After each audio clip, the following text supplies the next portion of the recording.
Welcome to the national webinar on pandemics in literature, past and present, organized by the Department of English, St. Antony's College, Pyramid, Peruvanthanam, in association with Don Bosco College, Golaghat, Assam.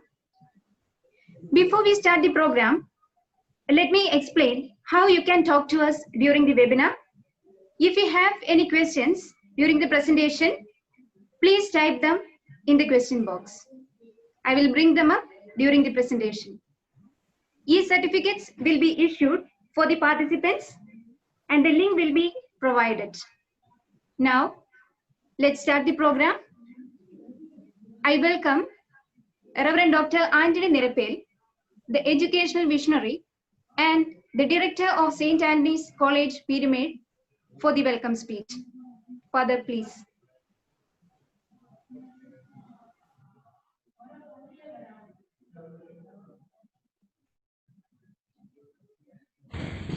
Good afternoon and welcome to the national webinar on pandemic in literature, past and present, organized by the Department of English, St. Antony's College, Peruvanthanam, in association with the Don Bosco College, Golaghat, Assam. St. Antony's College, Peruvanthanam, affiliated to the MG University, Kottayam, was established in the year 2013, which is conceived as a right step at a right time. We give weightage to the innovative thinking, creativity, and enduring values. The infrastructure and the facilities available in the campus are the best. The college has 8 UG and 1 PG program. Even in the infant stage, we could achieve a rank in the MG University examination. We are on the journey to touch the pinnacle of success. With immense pleasure, I welcome the resource person, Mr. Jason John, Assistant Professor, St. David's College, Mumbai. I also extend warm welcome to Reverend Dr. Jose Paleli, Principal of Don Bosco College, Golaghat, Assam. I am so happy to welcome our Principal Professor Renji Matthew, HOD Anjali R. Nair, the conveners, the staff, the students, and all the participants in this enlightening webinar. Thank you all for taking time to attend this webinar. May God bless you all. Thank you, Father, for your greetings to all. It's a matter of pride for us that Reverend Dr. Jose Paleli, Principal, Don Bosco College, Golaghat, Assam, was with us in the last national and international webinars. We really honor you, Father, for your blessed presence. With immense pleasure, I welcome Reverend Dr. Jose Paleli for the keynote address. Father, please. Good afternoon. Respected Founder, Director, Reverend Dr. Antony Nergal, Principal, Professor Renji Matthew, Speaker of the Day, Mr. Jason Jones, Assistant Professor, St. Xavier's College, Mumbai, faculty and staff of the organizing colleges, and esteemed participants of the webinar. I am happy to say a few words as keynote address on the topic of the day, pandemic in literature, past and present. Dr. P.S. Jagdish Kumar, one of the bright minds of India, said in responding to the present situations recently, longer than an earthquake, a pandemic shakes your life and your living. The human history has been steeped in a variety of crises. Epidemics and pandemics form one major chunk of this crisis. It is no surprise, therefore, that pandemic has become a subject of humanities as much as they are of biologists, medical experts, and biomedical situations.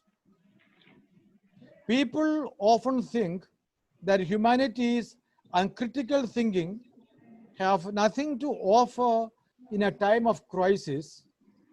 Nay, they even deny the crucial role of the humanities play in understanding the social aspects of any epidemic.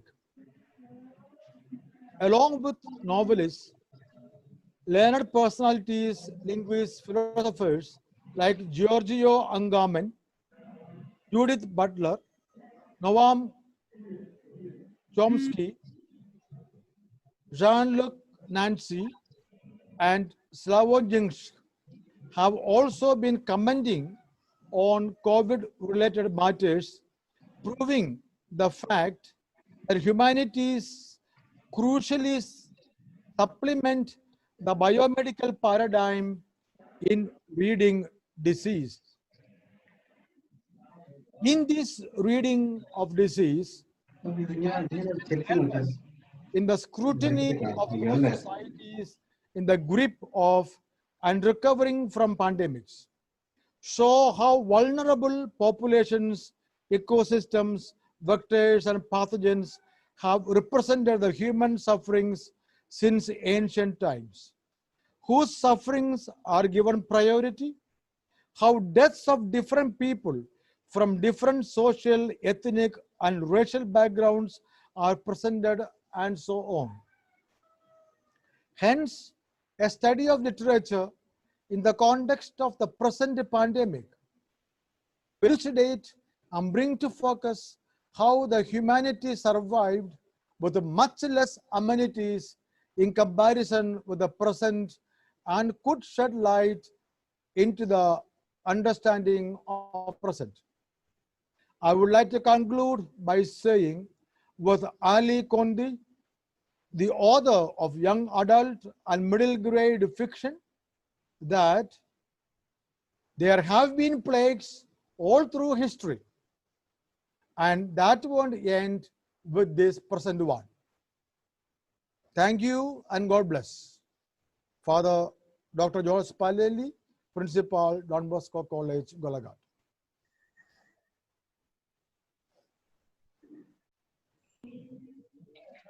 Thank you, Father, for your valuable words.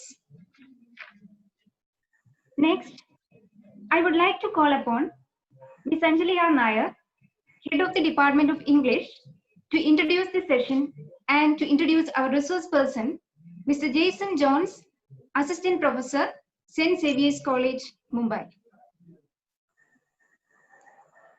Good afternoon. Thank you for being here this afternoon. It's a great pleasure for me to introduce our resource person, Mr. Jason Jones, Assistant Professor, Department of Ancient Indian History, Culture and Archaeology, St. Xavier's College, Mumbai. He is doing PhD in Ancient Indian Culture and Archaeology.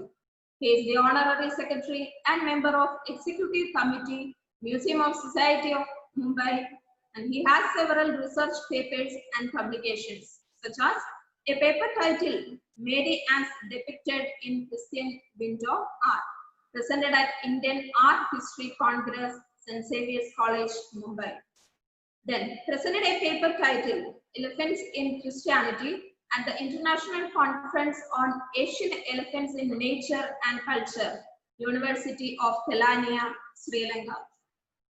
Presented a paper titled Ornamentation Around the Symbol of Cross at the International Conference on Symbolism, Deccan College of Archaeology, Pune. His publications include One Edifice, Two Churches, the Armenian Church Meadow Street, and the Kakwasa Family History in the Bombay Explorer. His research interests include ancient Indian history, culture and archaeology, Christianity, mysticism, maritime heritage, education, museology, heritage management, Pali Buddhist studies, architecture, iconography, world civilization, mythology, etc.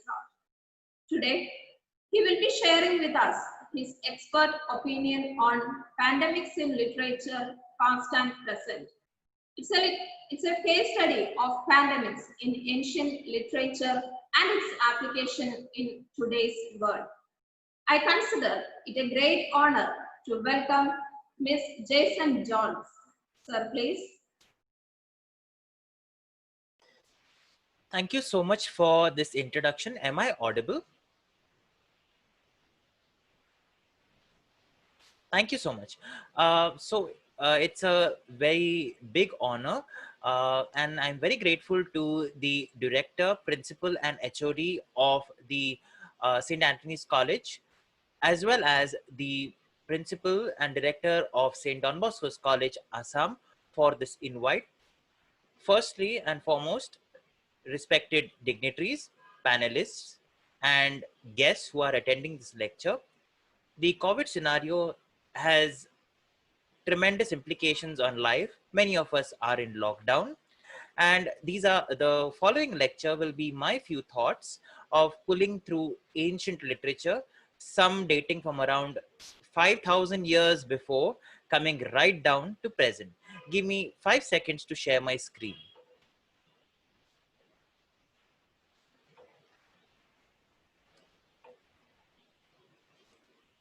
So the topic for today is literature, past and present, pandemics in ancient literature and the application in today's world. The lecture sketch will be as follows. What is literature? The concept of disease in the ancient world, disease or pandemics in sources and history, a case study of few plagues in literature. Since many of y'all are mulling over the concept of the pandemic, and even St. Antony's College held a webinar just yesterday on commerce and the pandemic, it is important to note that the humanities contribute a lot and a good amount of information can be sought out through literature. Let's go in quickly to check out what is literature for those of y'all who do not know. Literature is most generically a body or collection of written works. It consists of many genres and types. The oldest literature are those in cuneiform script and in ancient Mesopotamian, Sumerian, Babylonian, Akkadian, or Assyrian languages. These bodies of literature date to approximately 3000 BC, and you can see on the right side of a screen the cuneiform clay tablet which has been baked, and it has a full paragraph of literature. You can also have literature on books. You can definitely have literature on e-media, which includes invites, emails, etc., which is part of the new technology which is enabling literature to reach the masses. Now, how does literature function? Literature functions in such a way that there is some pre-existing thought process in the minds of people. It takes some time for them to put it onto a tangible media. So for example, you have a story. The story has been told from grandmother to grandson, and it goes on and on over the generations. Maybe 10 generations down the line, that story is written down, and that is what we call as literature. So there is some pre-existing thought, there is an oral source of passing down information. Finally, it comes down as literature, as we call it. So what is disease or illness? Now, many people have already been oriented, or almost the whole world has been oriented to the COVID epidemic, pandemic scenario. And we know that in case if someone sneezes, this is what we will do. We will literally put up a PPE kit and we will try to literally save ourselves if this happens in the office. And many offices have hand sanitizing stations, PPE kits, and other safety measures for the public to save themselves from disease. We'll check out what are plagues and the literary implications of the same. In ancient literature, as well as modern literature, we get the notion of disease or illness. In ancient India, we have diseases called as rog, dosha, and badha. I'll go into that in the future slides. there is also the larger concept wherein the disease reaches masses or publics. In that case, it is called as a pandemic, where it infiltrates or infects the whole world. An epidemic when it inflicts a population, or a pestilence or plague. Now, plagues are most heard of in biblical literature, where we hear of the 10 plagues of Egypt. It comes from the Latin word plaga, or Megapha or Negef in ancient Hebrew. This means that God strikes. The case studies which I'm taking for the day are the Shitala Mata, that is the goddess of fevers and smallpox in India.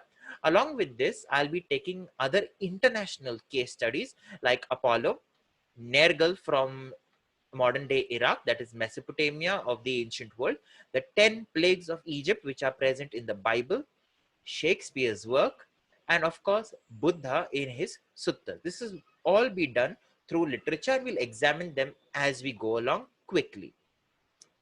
In India, we get the concept of rogue. Rogue is disease or illness. And according to Buddhist literature, before Buddha became the Buddha, he was a prince and he saw four great sights which persuaded him to take up the life of an ascetic. So he saw the first thing, that was a sick man. He also saw a dead person, an old person, and he saw a monk or an ascetic who had no worries altogether. Hence, he took up that particular life. So that was with regard to rogue or disease. This is a depiction from Ajanta, wherein you can see the old man, the corpse, the diseased man.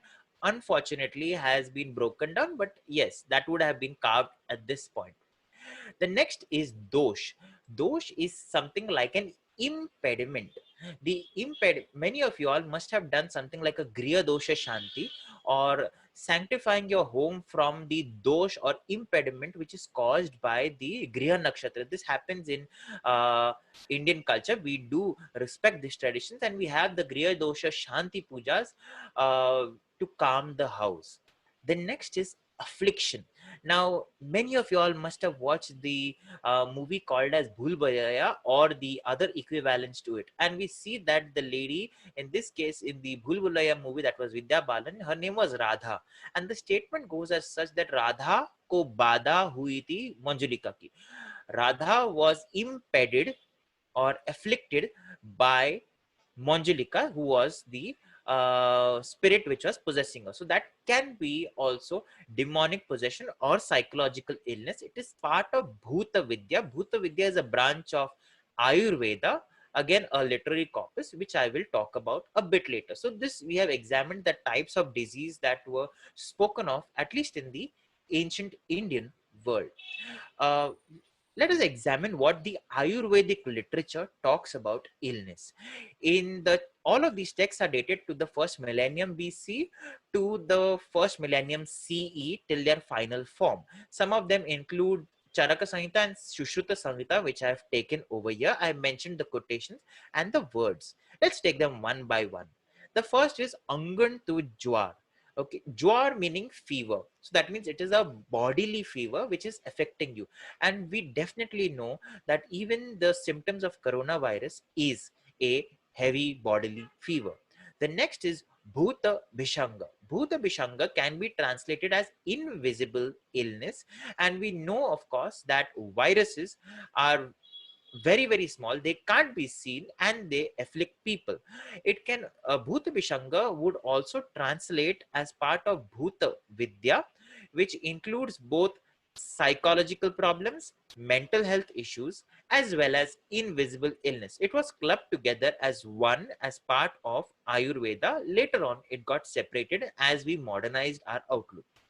The next is Aupsargika Roga, which is contagious illness.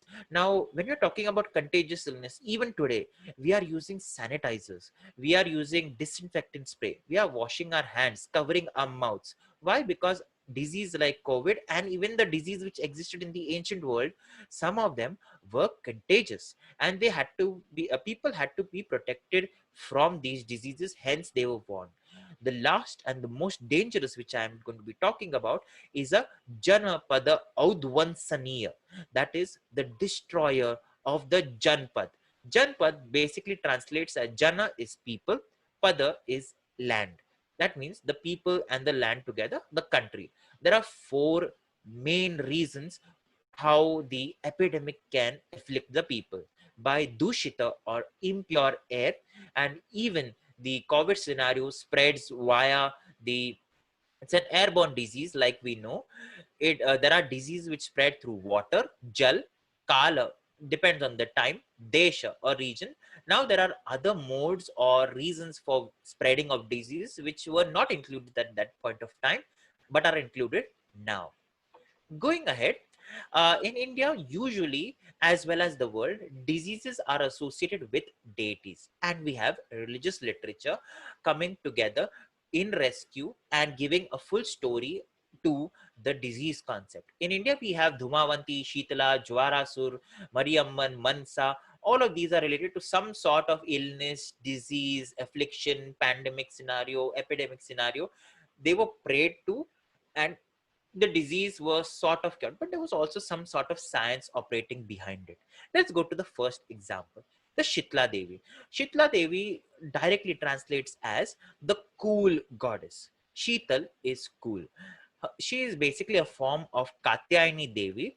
She rescued her children, that is Ganesh and Kartikeya, or she rescued her friends from the fever demon, that is Jwar Asur. Jwar is fever, demon is Asur. We'll take a few examples of such. Now, when you look at the depiction of the goddess, does she look like a goddess?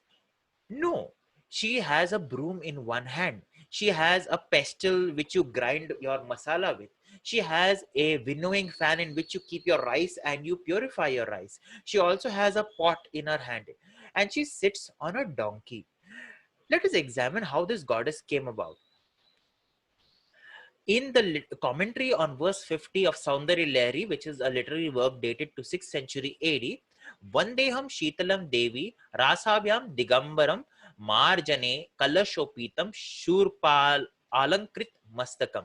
That is praise to Shitla Devi. She is usually shown very scantily dressed. She has a pital kalash, that is a brass water pot with her kalash. She has a soup or a winnowing fan on her head, alankrit shurpalankrit mastakam, that is on her head. There is another very interesting story about Shitla Devi, which I will tell you about. In the village of Dungri, that is in Rajasthan, the oral tradition tells us like this: Shitla Devi came down as a very old lady. She was searching the village of Dungri to see if there was a temple dedicated to her. As she roamed across the street, someone threw boiling water, which was the strained water of rice, on her by accident. It fell on the goddess in the form of the old lady, and the lady went shouting and screaming through the streets, "Hi, me jal gayi, hi, me mar gayi." No one came to help her, but a poor kumbharan, a potter lady, took a pot of water, an earthen pot, and poured it onto her head. She cooled her down. She took the old lady into her house, gave her some of the last night's food, that is dahi and rab. She told her, "Mai, मैं आपके बाल बना देती हूँ," because in that accident, the old lady's hair had opened up. So the potter girl, the kumbharan, started combing her hair, and she realized that the old lady had a third eye behind her head. The girl got shocked and she was about to scream, but the goddess showed herself in her large form, that is this. And she told her, "Beti, main hu. Do not fear, it is me." The girl was both perplexed and pleased. Pleased because the goddess has come to our house. Perplexed because where do I make the goddess sit? This is a poor person's house. Where do I make her sit? The goddess understood. The goddess took the jhadu, that is the broom, from the girl's house. She took the pot in her hand. She took the soup, that is the winnowing fan, and the pestle, and she sat on the donkey, which was outside. And that's how the legend of Shitla Devi comes to be associated with fever as well as boils. Later on, also coming to smallpox. These are the various depictions of the deity. Another depiction is present in the city of Mumbai, very close to my house at Mahim. And the Devi is definitely offered something like neem leaves. And you know that neem leaves have antibacterial properties. Uh, Water from a well is poured onto the goddess. The neem leaves and the water are taken after the puja. And if someone has smallpox or has fever or skin illness, it is applied. So you can see how science is definitely there as an undertone to religious practices. Of course, the legend of Shitala Devi has been, they have started writing it down right now, so it becomes a part of modern literature, but there is an oral tradition dating back to around 500 to around 800 years before. This is visuals of the temple, the Shitala Devi temple at Mahim. Going to the next deity, I'm talking about Nergal. Nergal is a Mesopotamian deity of war, death, and destruction, calamity. Uh, According to Assyriologists, he is a benefactor of men who hears prayers, restores the dead to life, protects agriculture, flocks, etc. The dating of this via the archaeological sites, etc., is 2900 to 27 BC. He is located to a site called as Kuta, Iraq. That was where his main shrine was. He syncretized with another deity, which we will not be going into right now. But I'll show you something very interesting. This is a 3000 BC work, literary work on a clay tablet. These are multiple shots: back, front, side, top, and bottom. And what does this particular tablet conveys? It conveys a story called as the Wrath of Irra or Nergal. Now, as this pandemic scenario is, everyone is usually sitting at home and we're feeling lethargic. Same way, Nergal as the deity was feeling lethargic. His weapons, 7 weapons personified as people. You know, literature has this very good task, it personifies objects. The same way his weapons are personified, and they tell him, why are you sitting so lazy, go do something interesting. So what he does is, he says, I will attack the ancient city of Babylon. And Babylon is mentioned even in biblical literature. So we know from various sources and through archaeological sources that literature has been proved that there is a site called as Babylon, and the area and the culture of Babylon as well. So what he does is, he goes to the area of Babylon. Babylon is ruled by the deity called as Marduk. He tells Marduk, please take a break, take a vacation, go somewhere, make yourself new clothes. I will take care of Babylon. And what does Nergal do to Babylon? With his 7 weapons, he attacks Babylon with a plague or diseases. So you can see this particular deity is striking the area or city of Babylon with diseases. Most probably at around 27 to 2900 BC, there could have been a plague on the entire city of Babylon. And maybe this sort of literature was a way in which the people were trying to explain how the disease was caused. After he finished this, the deity Nergal went back home as usual. So what do people in Babylon do after this particular story was narrated? They start making these tablets that you can see on the right hand side of your screen. These particular tablets are with the poem, that is the Erra epic or the Nergal epic, and they put it at the as the foundation of buildings, telling Nergal, the deity, that okay, we know that you are a very strong deity. Please do not attack our city with diseases or pandemics. Going ahead, I'm going to a very, very interesting classical literature that we know as the Iliad. Most of y'all must have watched the movie Troy, and a good deal of y'all must have also heard or read the epic called as the Iliad. In that, we come to know a deity called as Apollo. Apollo is a deity of healing and diseases according to the Greek civilization. He is dated to the 8th century BC. Some of y'all may have heard of the center of Delphi. That was his main temple area. He had a son who is a doctor, which I will talk about later. The source, the literary work that I'm using, is a 1180 year BC dated work called as the Iliad. It talks about the Trojan War, the war which happened in Troy and the Trojan horse, the story, if you remember. And it is written by the author called as Homer, dated to around the 8th century BC. Let us examine this work, at least one quotation.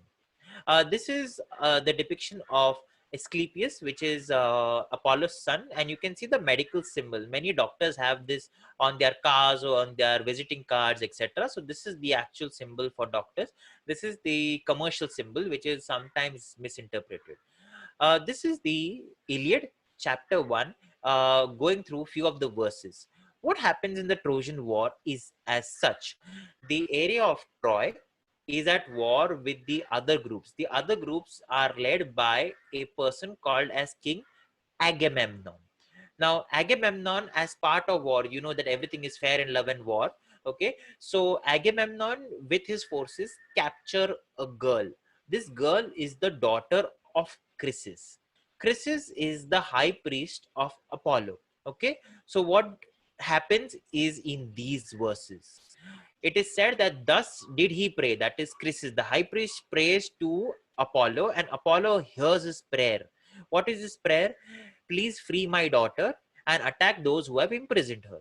Okay, and Apollo hears that, God hears the prayers of the high priest, and he comes down. He came down furious from the summits of Olympus with his bow and his quiver upon his shoulders, and the arrows rattled on his back with the rage that trembled within him.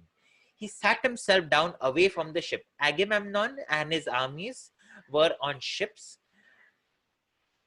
and with his face as dark as night, and his silver bow rang death as he shot his arrows in the midst of them.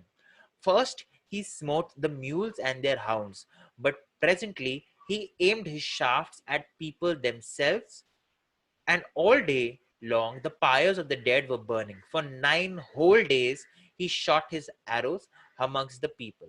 Let's give some sort of logical perspective to this. When we look at, let's compare this also to the coronavirus.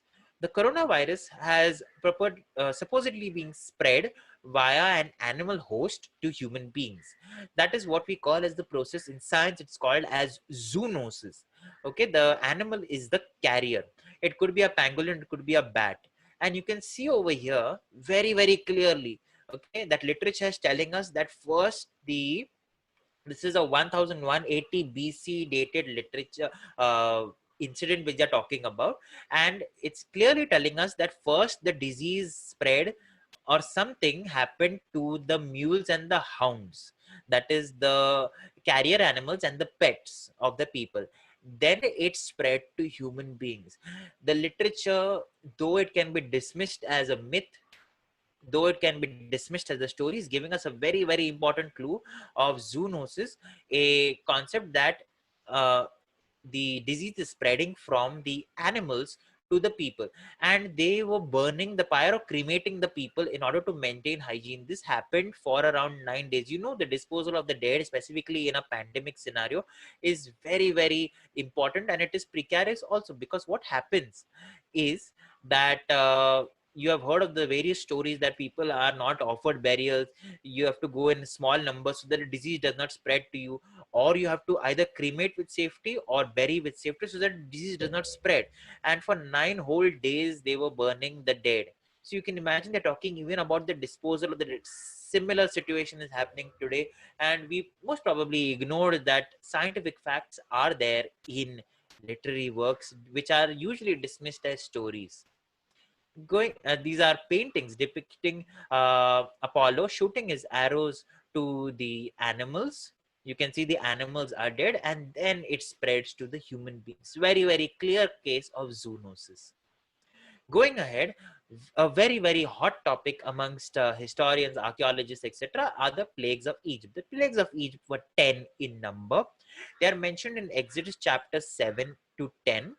The literary work dates to 6th century BC. It talks about a conflict between Moses and the Hebrews, Moses is trying to liberate them from the slavery, and they have been enslaved by Pharaoh, who is part of the Egyptian group. So there are two conflicting groups.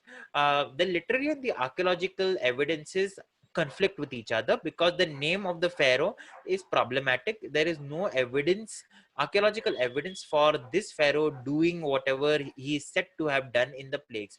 Maybe the names or the candidate pharaoh is wrong, Okay, but there are other candidates who are Egyptian pharaohs who can be the pharaohs of the plagues of Egypt, which other scholars and archaeologists are talking about. That is not part of this talk right now. But the literature does have a very, very good scientific connect. Let's go to each of the plagues one by one. So these 10 plagues afflicted the land of Egypt. It was brought down by God through Moses and Aaron over the Egyptians. The first plague was that the Nile turns red, and you can see over here, I will strike the water of the Nile and it will be changed to blood. This is a medieval era painting of the Nile going red as blood. It seems some sort of a very fantasy concept, but I'll take you to modern day. Reports of the Yellow River in China going red. Reports of the pool in Navi Mumbai, very close to the city of Mumbai, 2 hours away, going pink in color. This is not fantasy. According to science, there can be various causes of the waters turning pink or the waters turning red. It could be due to the iron present in the water, and because of a tectonic movement, the iron comes up into the water, absorbs the oxygen, turns into iron oxide, which is red in color. It could also be caused by chemical pollution or by algal growth. All of these deplete the water of oxygen, and if the water does not have oxygen, the creatures in the water, that is the fish, die. If the because they breathe through their gills. Going to the next plague, I will plague your whole country with frogs. And you can see, if the water is devoid of oxygen, if fishes are dying in water, and the Nile and the Egyptian civilization being a river valley civilization, all the houses, etc., the settlements are near the rivers, and frogs breathe through their skin as well. Frogs are amphibious and they can leave the water. So if the water is polluted and fish are dying in the water, simultaneously the frogs and whatever can leave the water will jump out of it. The second plague. Going ahead, lice or gnats on human beings and beasts. Lice came upon men and animal. This is plague number 3. Now, obviously, the frogs, if they are out of water for a long time, they can either die or they will hide. Frogs are considered as the best friends of the farmer, frogs and snakes, because they eat insects, they eat small critters which affect the crops. Now, if frogs are out of the water, if frogs are dying, obviously you will have an explosion in insects which will start affecting animals and beasts. So this is a depiction of lice and insects on animals and humans as well. Wild animals of flies, swarms on the people. So I will send swarms of flies on you and your officials, recorded in biblical literature in the book of Exodus. And you know, if there is nothing eating all of these frogs, all of these flies and insects, they will definitely increase in populations. Now I'll just show you something which looks like in the later slide, which also looks very similar to modern day scenarios. It's very scientific, very logical as it goes across. A depiction of the spread of flies or swarms over the over man and beast. More depictions of the same. Pestilence over the livestock. Now, if the livestock, if the flies, etc., are affecting the livestock, that is the animals, they will sort of start to succumb, okay, to diseases. If there is no pure water because the Nile had turned red, if the frogs are out and they're decaying on the land, the first symptoms will be observed in the livestock. So plague on your livestock in the field, on your horses, donkeys, camels, cattle, sheep, and goat. This is happening even today when we go to see, when water bodies get polluted, it first goes to the animals, then goes to the human beings. You can see a depiction of all the animals dying in this particular watercolor. Boils. Now the disease is moving from animals to human beings. Obviously, there is some infection, there is some disease which is growing because of the animals dying, the frogs dying, the flies, the locusts, etc. And it slowly, festering boils start breaking out in men and animals through the land. Plague number 7 is thunderstorm of hail and fire. The Lord sent thunder and hail and lightning flash to the ground. This is a common scenario. Even in rainy season, it does happen. Clouds do accumulate. The scenario is maybe talking about heavy lightning. Thunderstorms of instead of rain came down hail. Plague number, this is a depiction of the same, of the hail and the thunderstorm. Another depiction of the same. Plague number 8, I will bring locusts into your country tomorrow. Older depiction of the same, the locusts over the trees, and they eat all the vegetation, they worry everyone. This is in Madhya Pradesh. This recently happened during the time of the COVID scenario. So we know that locust storms can definitely happen, and they affect human beings, they affect crops, they affect everyone. So it is not something illogical that the Bible as a literary work is speaking about. Darkness of 3 days, a total darkness of 3 days covered the land of Egypt. This is also possible in case if there was a volcanic event, a climatic event, etc. So the darkness, as you can see in the depiction. Death of the firstborn. Ultimately, at the end, plague number 10 was the most deadliest. It affects the people. It kills the firstborn child of the Egyptians. Now, who are the firstborn child? Let us answer this question. The firstborn child is the child who is born first. So in case if a disease is affecting a population, it will affect the firstborn children or the children of the household as well as the firstborn. So if you're taking at a point of time, the firstborns at any point of time, okay, usually if they are not hale and hearty, are the oldest as well by the giving of age. So even if you look at a virus like the coronavirus, it is affecting the young, it is also affecting the old or the ones with pre-existing medical condition. It does not affect those in the middle bracket of middle age, specifically because of the good immunity level and the active status of those people. So you know what they are talking about even in the plague is somewhat similar to how it is affecting people today. Obviously in this it talks about the son of Pharaoh dying. Now the Pharaoh in question, who is Ramesses II, had more than 21 children by the time he was 21, and he didn't care even if more than 10 of his children died, because there were many children and many of them did die due to old age. He died, Ramesses as the pharaoh died in his 80s. So you know that he was quite old and he was not at all bothered about one child dying. So they've got the pharaoh candidate in the Exodus as wrong. There could be some other pharaoh, and there are archaeologists are trying to zero in on one. There are many candidates for the same. That can be discussed in another lecture. So this was with regards to the plagues of Egypt. They're spoken as biblical plagues, the hand or striking of God, very mythical, very imaginary, but I've shown you through science, through logic, that this definitely did happen, and the Israelite people notified it in this body of literature called as biblical literature in the book of Exodus. This is the last scene, that is the death of the firstborn. Going ahead, since y'all are literature students and literature scholars, it is important to take at least one of the classics into play, that is classic English literature. We take in the case study of William Shakespeare, 1564 to 1616, an English playwright, poet, and an actor. He's considered as the greatest of the English writers. And whenever we say English, we either hear the word William Shakespeare or Elizabeth. That is referring to the Queen.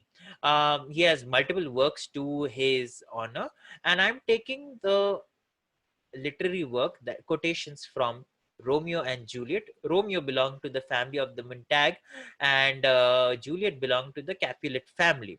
And both of these families, in a way, did not want the couple to get married. Romeo did marry Juliet, and they had the families fought with each other. Ultimately, in tragedy, Romeo and Juliet both die, and the families do unite and they solve their fight. But that was unfortunate that the couple passed away. Let us understand uh, what is the archaeology, what is the scenario in uh, England, in the area of London, when we're talking about this particular work.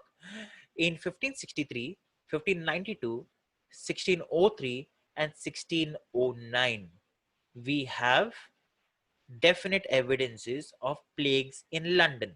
London is just 2.5 hours away from Shakespeare's home, approximately 1.5 hours away from his home, not very far, and so that a disease could spread even at that point of time to the area. So Shakespeare definitely knew about a plague, or as we call as the bubonic plague, which is spread via fleas, and the carrier are the mice. So we know that Shakespeare did know of plague.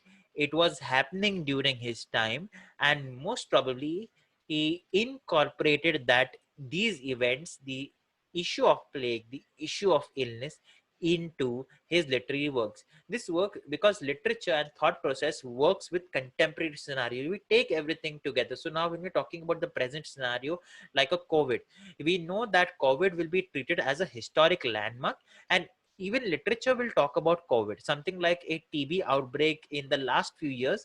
We know that there is a stigma attached to TB patients. We know that there's a stigma attached to AIDS patients because of the outbreaks that occurred. And even in literature, we do stigmatize them, and it is used as sometimes a derogatory slang. So let's see how William Shakespeare, in Romeo and Juliet, which is dated to approximately 1591. I am giving this proper date because in Shakespeare talks about an earthquake which occurs, say, around 11 years before. So in around 1580, there was an earthquake. And you know that if he's saying 11 years before, 1591 is the date of the writing of this particular, or conceptualization of this particular work. Let's see how Shakespeare incorporates plagues into Romeo and Juliet.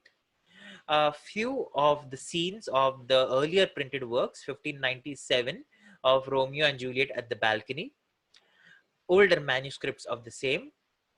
There was a what happens is that Romeo has a good amount of friends. One of the friends include Mercutio, and Romeo had just married Juliet at that point of time. So the second character, that is Tybalt, a, in short, becomes his in-law. Now Mercutio, who is a friend of Romeo, and Tybalt, who is now related to Romeo, have a fight in the open street. Romeo goes in between the fight, and what happens is Tybalt sends his sword straight under Romeo's hand, and it goes straight into the body of Mercutio. Mercutio is wounded and he dies. But before he dies, he gives a lot of statements which talk about plague. Let us examine them. So, Mercutio shouts out, I am hurt, a plague of both your houses, I am sped. Is he gone and hath nothing? So Mercutio is telling everyone that he is hurt. A plague on both your houses. A plague should come on both. He's literally cursing them or giving them a bad word. He's telling them that there should be a disease on your houses. I am sped, or I am spent because of this wound. Is Tybalt gone, and has he got no other wounds? This is what he was trying to say. In another verse, no. What happens is Romeo asks him, is the wound very deep? And Mercutio replies in such a way. He says, no, it's not so deep as a well, nor so wide as a church door. But snuff, it'll serve. As for me, no, me tomorrow, and you shall find me a grave man. I am peppered, I warrant, for this world. A plague about your houses. Zounds! A dog, a rat, a mouse, a cat, a scratch, a man to death, a braggart, a rogue, a villain that fights by the book of arithmetic. Why the devil came you between us? I was hurt under your arm. Mercutio is trying to tell Romeo, see, because you came in between us, uh, Tybalt used your hand as a disguise and the sword went straight into me.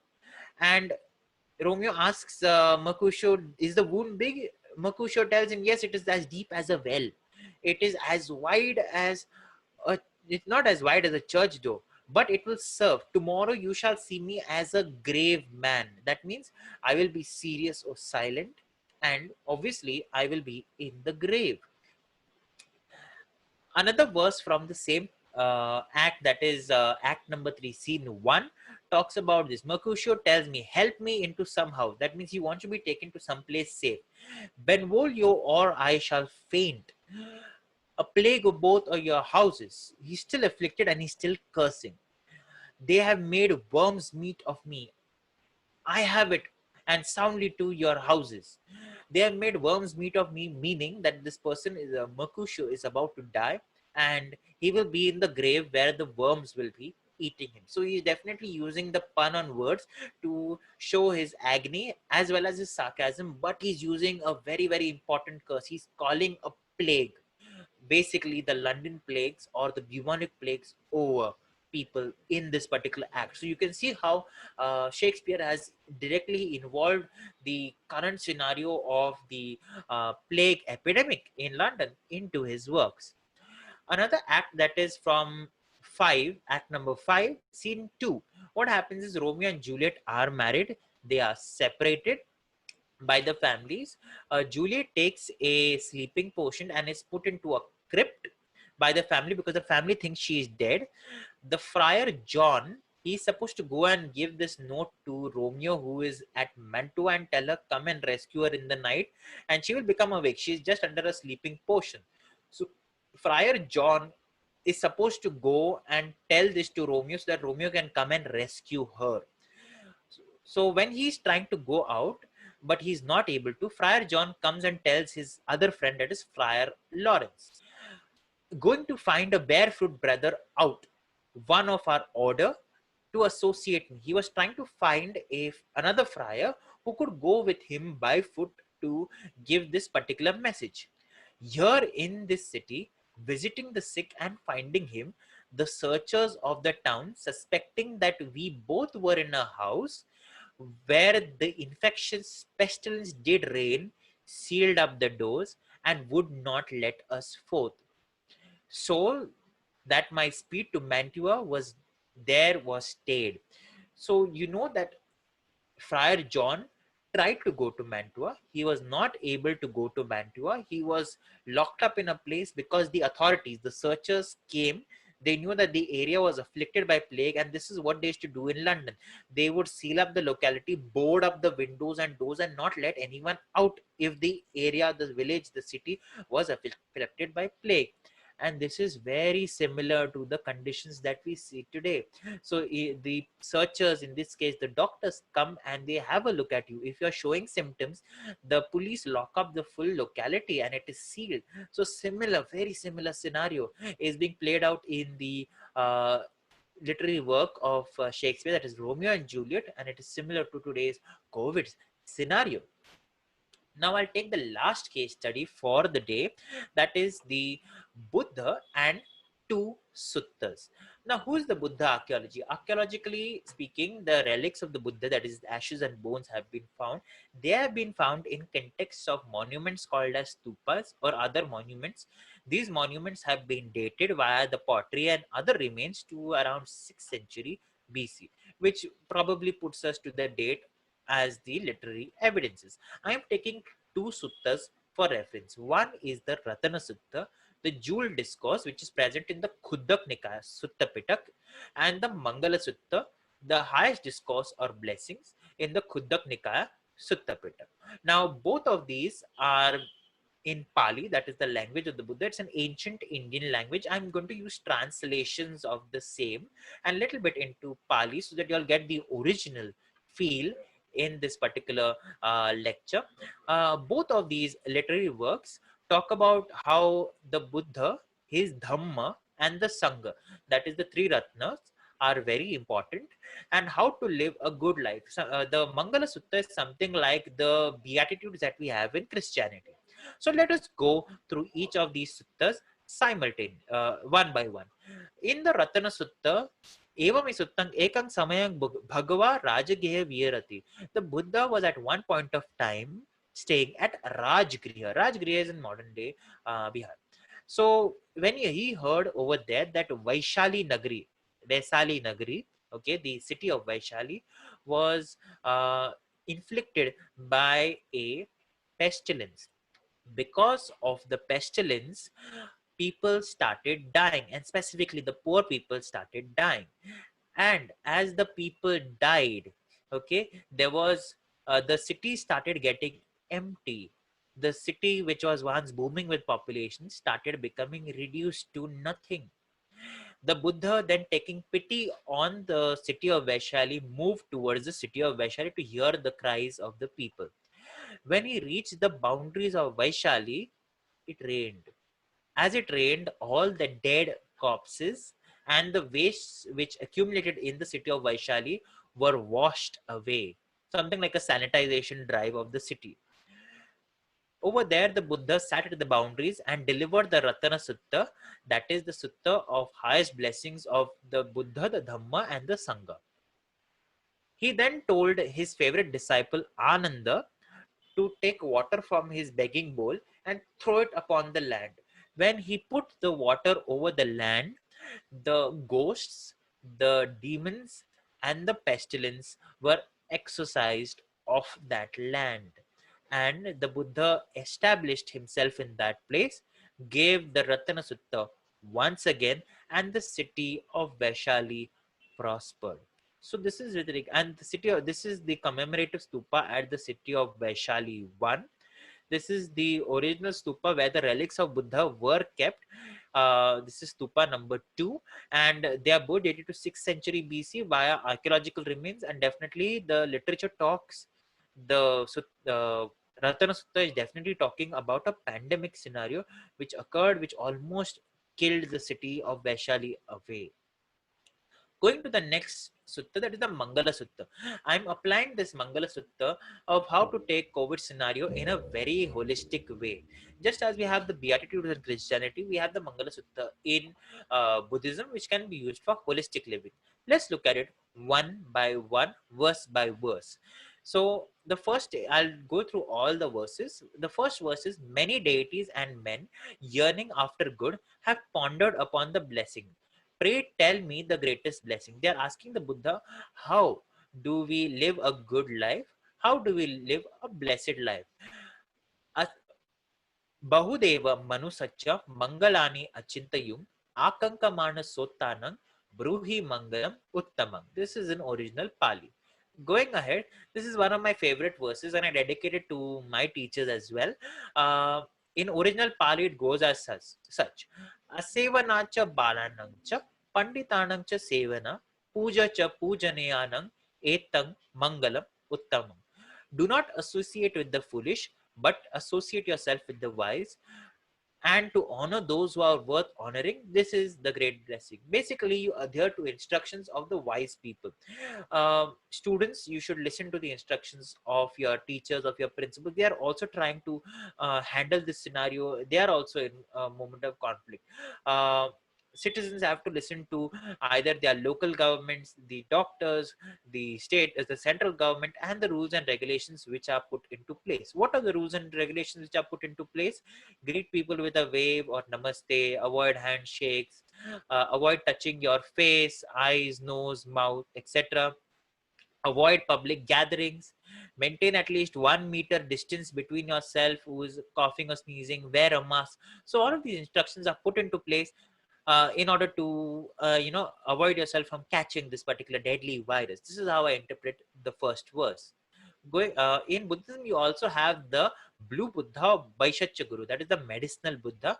Is very popular in the area of the northeast, Tibet, as well as Himachal, and is known as Vaishacya Guru or medicinal Buddha, the blue Buddha. One depiction is in Mumbai at the Kanheri cave complex. I'll go ahead. Another verse is, to reside in a suitable locality, to have done meritorious actions in the past, and to set oneself in the right course. This is the greatest blessing. I'm applying it to the issue of quarantine. If you know that you have got some certain symptoms, you have to isolate yourself in a suitable locality and help not only yourself but as well as others. This is how you can use it in the current scenario. Now, many of us are in lockdown, many of us are at home. How do we manage our affairs? To have much learning, to be skillful in handicraft, well trained in discipline, and to be good of speech. This is the greatest blessing. Now, because we have a little bit amount of free time with us, how do we use it? We can use it in such a way. We can try to learn something, or a hobby, or a discipline. Something like cooking, it takes discipline, it takes time. Something like yoga, it takes discipline, it takes time. Something like planting trees, it takes discipline, it takes time. But you have to try to be safe as well. Something which can be done in the indoor or outdoor with protection. Going ahead, support your mother and father to cherish wife and children and to be engaged in peaceful occupation. This is the greatest blessing, as Buddha had said. Now, how can you apply to today's scenario? We know that the elders and the children, as well as people with pre-existing medical conditions, are more prone to the virus. So we have to try to support the elders and our family so that the virus does not take them into its grip. Going ahead, to be generous in giving, to be righteous in conduct, to help one's relative, to be blameless in action. This is the greatest blessing. Basically talking about charity or dhanam. Okay. Now, we do not have to be the scenario of the upper left corner. We can try to be the other three pictures, wherein we can support in secular organizations like NGOs. We can support via religious organizations, like you can see the nuns giving food, and many religious institutions are duly doing good feeding of animals. So not only human beings but also other creatures have to be supported. To loathe more evil and abstain from it, to refrain from intoxicants, to be steadfast in virtue. This is the greatest blessing. Now, in this scenario, there are many temptations. We can try to avoid these temptations, whether it may be alcohol, drugs, etc. And we can try to remain at home, stay safe. This is how I interpret it. To be respectful, humble, contented, and grateful, to listen to Dhamma on due occasion. This is the greatest blessing. Basically, calling for humility and conflict management. We should not be the upper left picture. We should try to be the lower right picture, because we know that the emotions are very high. We have a tendency to fight, and the pandemic is getting to us, the lockdown is getting to us, but we have to try to manage ourselves. To be patient and obedient, to associate yourself with monks, and to have religious discussion on due occasion. This is the greatest blessing. Resilience and engaging in fruitful discussion. I do not mean listening to just religious leaders. You can also attend talks, attend lectures, something like this webinar, something like the past webinars. Attend to all of these so that you can build up your knowledge, and you can participate in fruitful activities as such. A mind unruffled by the vagaries of fortune is freed from sorrow, from defilements cleansed, from fear liberated. This is the greatest blessing. We have to understand this, that this too shall pass. We need not fear. There have been pandemics in the past. There will be pandemics in the future. Unfortunately, we are going through this challenging time, and we will get through this. Self-restraint, a holy, chaste life, perceptions of noble truths, and realization of Nibbana. This is the greatest blessing. Now, many of us want to indulge in our favorite eats like pani puri. Many of us want to go for movies. Many of us want to do other activities, social activities. We can keep that for a bit later. Those who thus abide ever remain invincible, in happiness established. These are the greatest blessings. So if you follow these simple things and apply it to normal life, definitely we can get through this. So this was my way of summarizing how literature had an impact, documented pandemics, and definitely can be used to manage the present pandemic in a good way, in a holistic way, uh, in the current scenario. So we can sit at home and save the world, definitely, but we can also have physical distancing and do something positive. So I end my note with a gratitude to all the distinguished dignitaries from St. Antony's College, which includes the director, principal, the HOD of the English department, and the principal of St. Don Bosco's College in Assam, the respected students, lecturers, guests, and everyone attending this lecture. I can be contacted at the following email address, and I think it's time that we can open up the floor for question and answers. Thank you so much.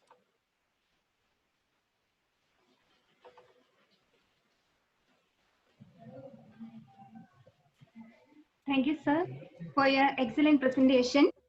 It was really informative. And now it's time for questions. Sure. And one of the participants asked, do you think that Sylvia Browne's work, The End of Days, is a prophecy, or just a matter of coincidence? Many works talk about end of times. It may be religious works, it may be secular works. Some of the works have talked about pandemics and end of time even before Sylvia Browne. Okay, so it is most probable that yes, it could be a mere coincidence. But if we recognize the scenario, if there are governments in place who are not taking care of people, if you know that sanitation is not proper, many what you may call that. Authors do take it as a cue from contemporary society and put it into a literary work, and that comes out as literary genre. We can take it as a author prophesying, definitely, but we can also take it with a pinch of salt and say definitely these things can happen. Pandemics have happened in the past, can happen in the future, and is happening currently. So we can definitely mull over these scenarios. There are many works which talk about it. You can even if you go to the book of Revelation and Apocalypse, you know that there is a high amount of evidence of the destruction and the end of the world. We can take it literary, or we can take it at one step of time. Yes, people were thinking that the end of the world will come soon, or a author is talking about it as it will come in the future, etc. So literature it has a wide variety of meaning, and you can apply it to your scenario as you prefer.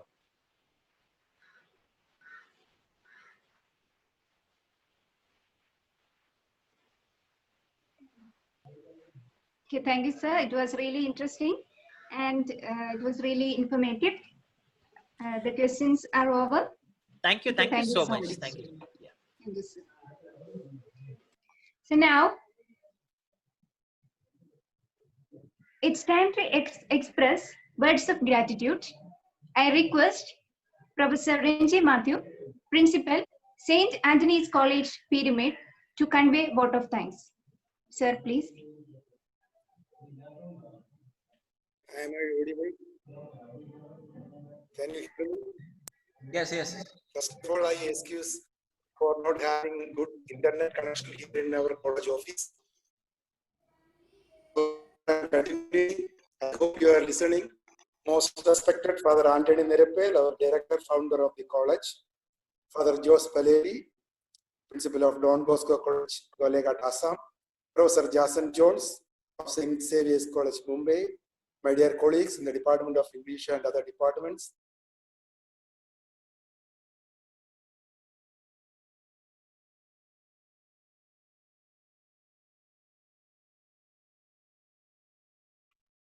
Ongoing crisis, COVID in a way, academic community.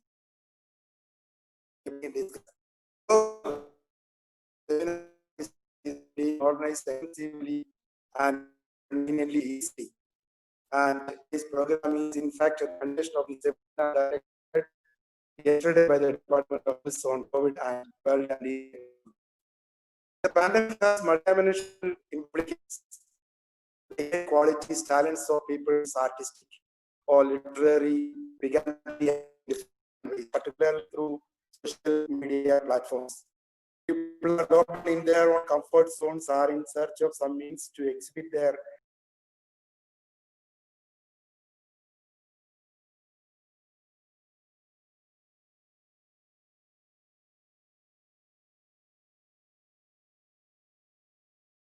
in a most effective way, and beautiful paintings, melodious musics are produced. In other words, creativity is unleashed. And we see in history marvelous works of art and literature, or even scientific inventions are produced during the time of stress. Now, the time of cholera was impossible without the disease. And Mr. Ganeka of the Mangala novel is not only a story migrated, but also the fight of the poor people against the epidemic, namely Vasuri, or a kind of smallpox. And we have numerous examples. Today, SCENEI is also in the context of the pandemic and its related issues. St. Antony's College is grateful to the Department of English for taking up the challenge in organizing a seminar.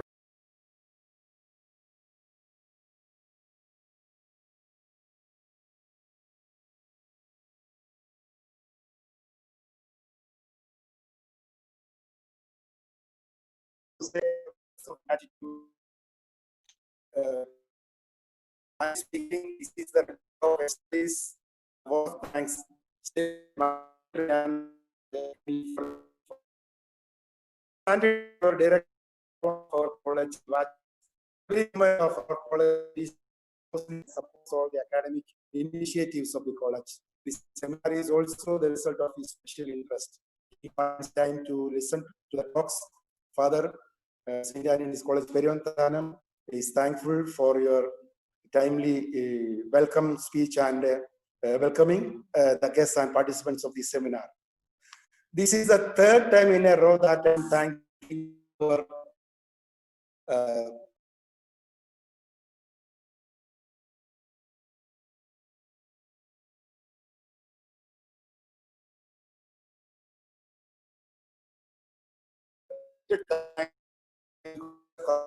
started going strong. We hope to do this in future also. St. Antony's College is grateful to you for your support extended to us.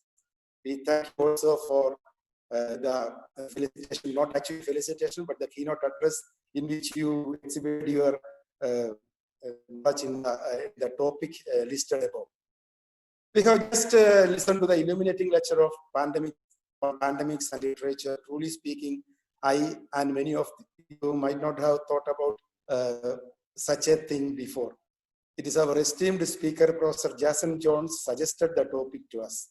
Quoting extensively from history, mythology, the Bible, and literature, he did justice to his subject. And the intervention of the delegate also is ample proof to that. As we know, Professor Jason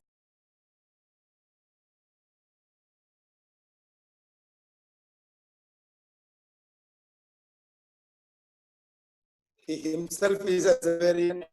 The group of Severians consists of such personalities like Shobhade, Shamana, Asmi, Kavita Krishnamurti, Asim Premji, Rohindan Mistry, and the list is unending. And I am personally thankful to Professor Jason as teacher of my son also, who is studying in St. Xavier's College, Mumbai for his BSc, and his cross-discipline subject is ancient Indian culture, and Jason is his teacher. Sir, we are greatly indeed blessed by your presence and wonderful words. On behalf of St. Antony's College community, and also for Don Bosco College and for all participants, we extend you, sir, our sincere thanks. And the participants of this seminar are representing various institutions, and we have our own students and teachers from St. Antony's College, also teachers and students from Don Bosco College, Assam, and I think there are numerous students from your college, sir, St. Xavier's College, Mumbai, and also St. Bertman's College, Changanasheri, and St. Antony's College, Peruvanthanam, Pyramid is grateful to you all for listening patiently and intervening dynamically and making the webinar a lively one. Thank you all. The host Department of English needs no thanks because they are the hosts. Still, their effort is acknowledged. The HOD Anjali Arnayar, Vice Principal Ms. Jody Joseph, and other faculty members deserve praise. I thank you all for the initiative enhancing the quality standards of our college and providing this opportunity. Thank you, my dear colleagues. Other departments are also seriously involved in the successful conduct of this seminar, especially Nice Joes, the head of the Department of Management Studies, Professor Anish Thomas, our administrator, Gobi Kamathi, our vice principal, and the administrative staff are also behind this, sir. We thank you for your cooperation and support. Kindly forgive me if I left anybody. Once again, I thank you, especially our esteemed guest, for taking time and for serious preparation and a beautiful presentation. Thank you once again, Father Palgani, for sharing your Google platform exclusively free for us. Thank you all once again. May God bless you. I conclude.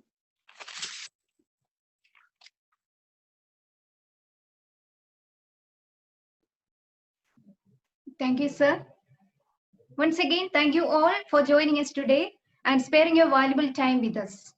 Please fill the feedback form through the link available in the WhatsApp group for the e-certificate. Once again, thank you all.